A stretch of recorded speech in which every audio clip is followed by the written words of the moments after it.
Hello and welcome back to Lindsey's Little Library. So it is another early morning. I've got my coffee. Max is watching something. I believe it's Netflix. I don't know, but I'm finding this is like the best time of the day to film because I don't have a lot going on. Plus I actually have light.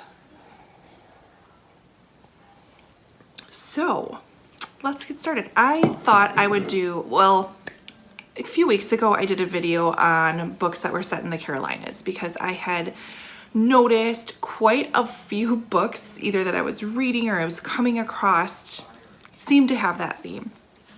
Hey buddy, yeah? Can you turn it down some more please? Thank you.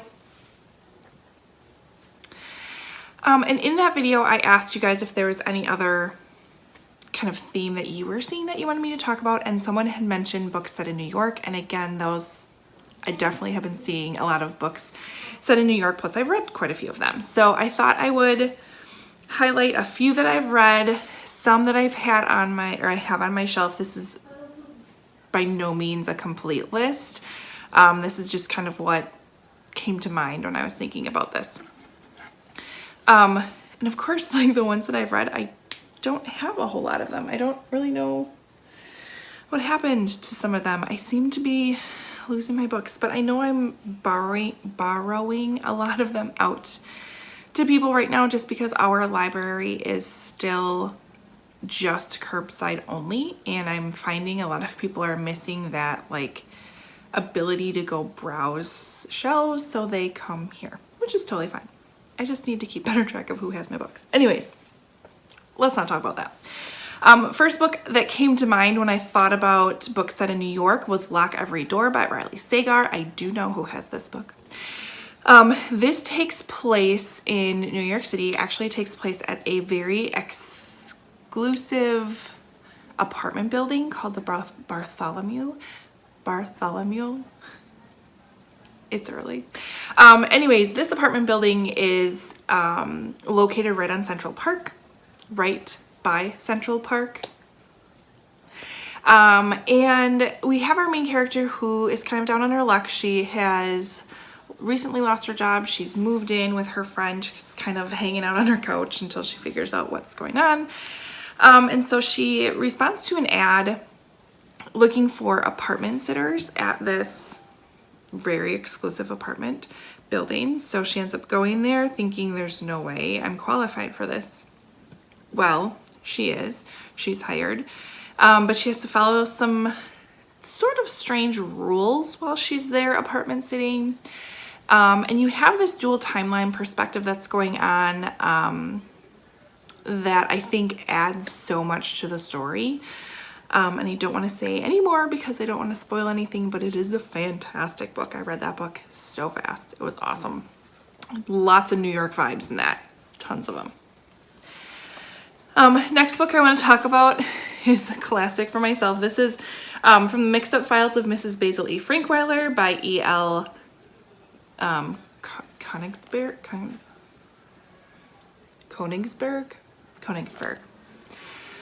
So this follows two kids, and Claudia really wants to run away. And she would really like to go live in comfort at the Metropolitan Museum of Art. So she invites her brother Jamie to go with. And they take up residence in the museum. And they explore it at night, but they come across some unexpected problems, of course. I need to do a reread. Maybe for middle grade March I'll reread this because it's been a while, but I loved reading this, and it was such like this adventure and this grand like idea of running away and hiding out in this museum. But it does take place in New York, and I highly suggest it. I loved it. Another classic New York book is the Nanny Diaries by Emma McLaughlin. Something like that.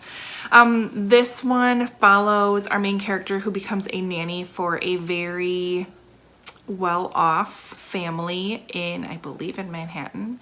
And really just kind of talks about the family dynamic there, the life of these nannies, what they're responsible for, kind of what they're expected to do. Very I really liked the book. I read it a long time ago. I can still remember it. It was made into a movie that was, all right. And I believe there's a sequel, but I don't really feel compelled to read the sequel. I'm fine with what it is. But that was good too.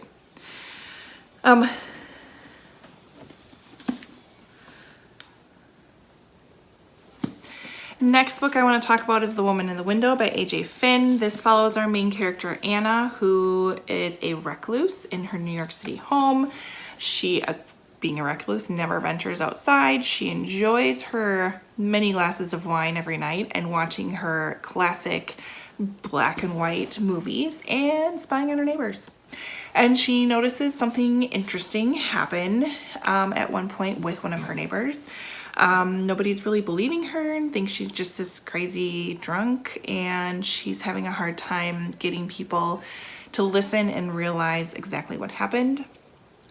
I love this book, not gonna lie. I read it in, I think, 24 hours. There's a page in this book that I remember specifically reading that sentence and being like, what? But it was fantastic and takes place in New York. Another really good, and it seems to be a little like thriller heavy with some of these books, but another really great book is You by Caroline Kepnes. Also takes place in New York. This is told from the perspective of a stalker, which you are wholeheartedly in his mind and almost rooting for him at some points, which is so messed up. But total New York vibes. Has a little bookstore that's involved that I'm like, yes, please. Love it, love it, love it. But very messed up book, but fantastic. If you haven't read that yet, do it. I believe it's a mini series on Hulu or Netflix. I don't remember what one, but also very well done. Another book set in New York, Sundown Motel by Simone St. James. Another like thriller type book, takes place in two different time periods, and this actually takes place in upstate New York, so not New York City. We have 1982, we have present day. So in 1982, this woman, Viv, goes to New York City to try to break into stardom. It doesn't quite work for her, and she ends up working for the Sundown Motel in upstate New York. And at one point disappears with really no trace. So we have present day, we have her niece, Carly, who is determined to figure out what happened to her Aunt Viv, and goes to the Sundown Motel and takes the same job to try to figure out the mystery, and it is so spooky. So great. I love it. All right, another New York book is The Wife Between Us by Greer Hendricks and Sarah Buchanan. Another thriller. I've got lots of thrillers. This one's more psychological. So this one follows kind of, we have ex-wife looking at new wife, and there's a bit of jealousy, there's a bit of stalking, there's a bit of just what is happening going on in this book, and that's the best way I can explain it without, just go read it. Just go read it. It's crazy. It's awesome though. Awesome. All right, so books that I have not read yet. I've got a few. So we've got The Fall of Marigolds by Susan Meisner. I love me some Susan Meisner. She is so good at historic fiction, and she's so good at dual timelines. She's awesome. So this one takes place, we have September 1911 and September 2011. This, so September 2011 is in the aftermath of 9/11. Takes place in New York. So we have September 1911 on Ellis Island, where Nurse Clara Wood, she can't quite face returning to Manhattan because the man she loved fell to his death in the Triangle Shirtwaist Fire. She starts taking care of an immigrant who also lost the person that she loved. And she gets very intrigued with a name that's embroidered on a scarf that this person carries.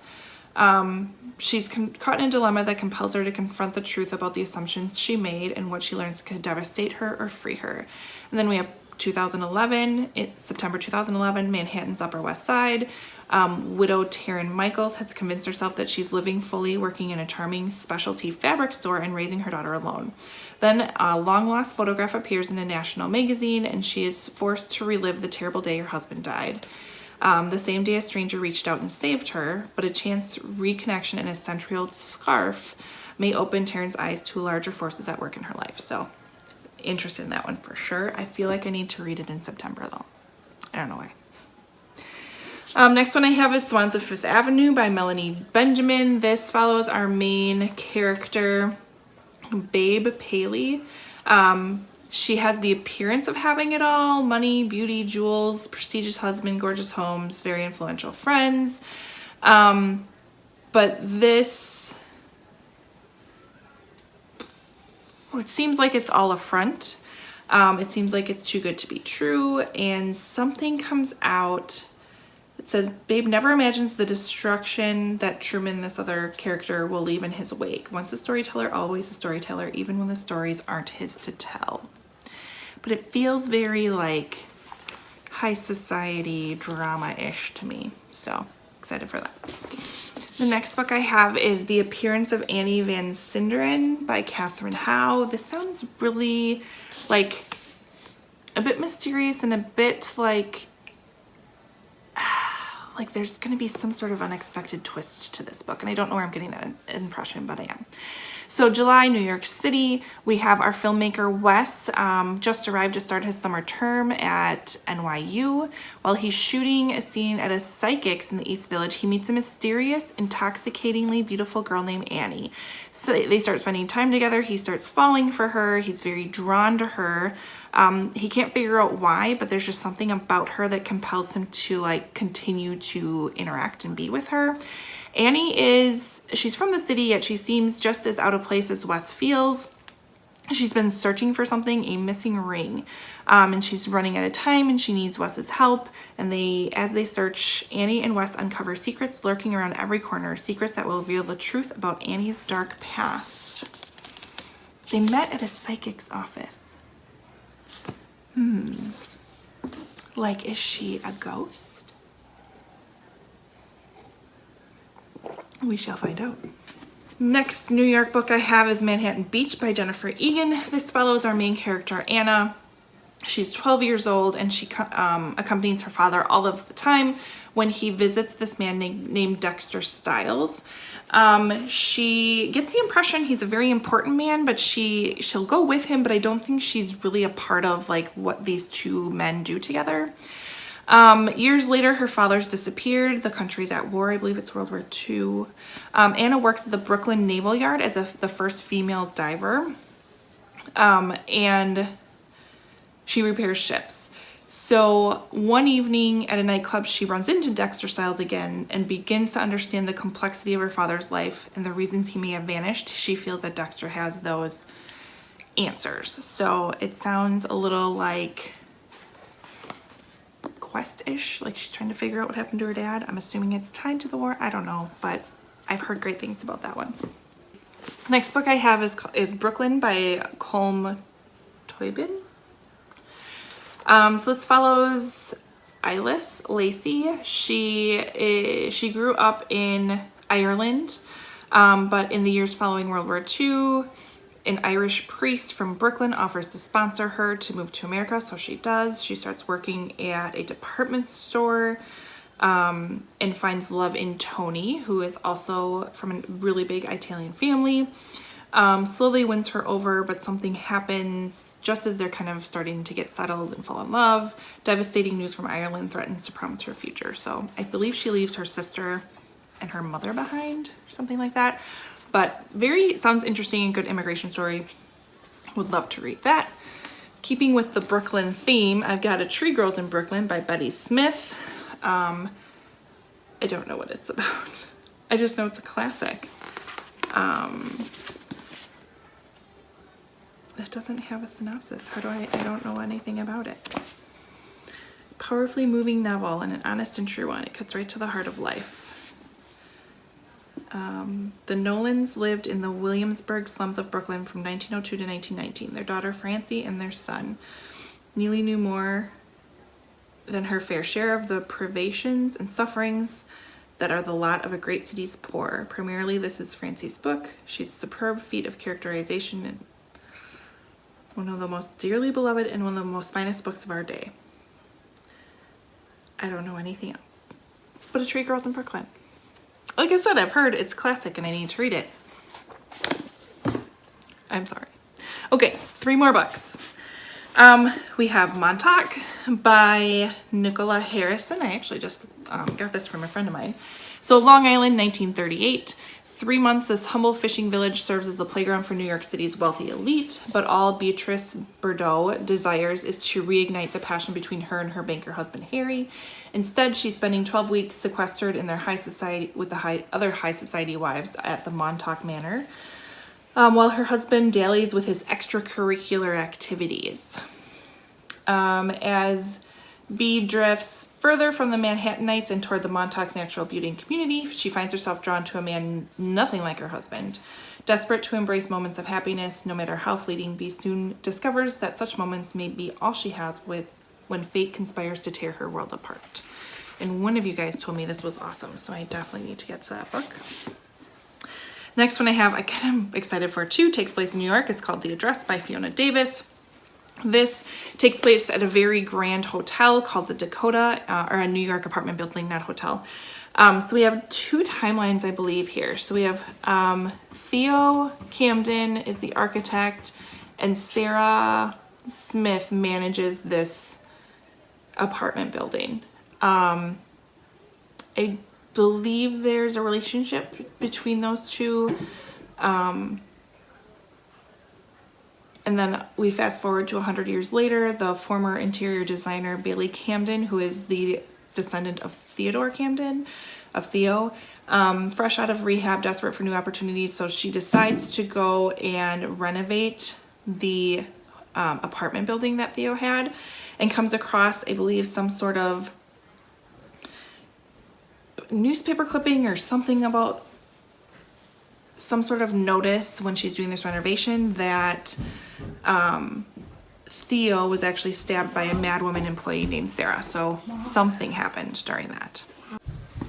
My final book for New York, I'm going to take liberty with because it doesn't technically say on here that it took place in New York. Oh, it does. Okay, it's official. I found it inside. But Eliza Hamilton by Susan Holloway Scott follows the life of Eliza Hamilton. I have been on a Hamilton kick like nothing else for too long lately. Too long.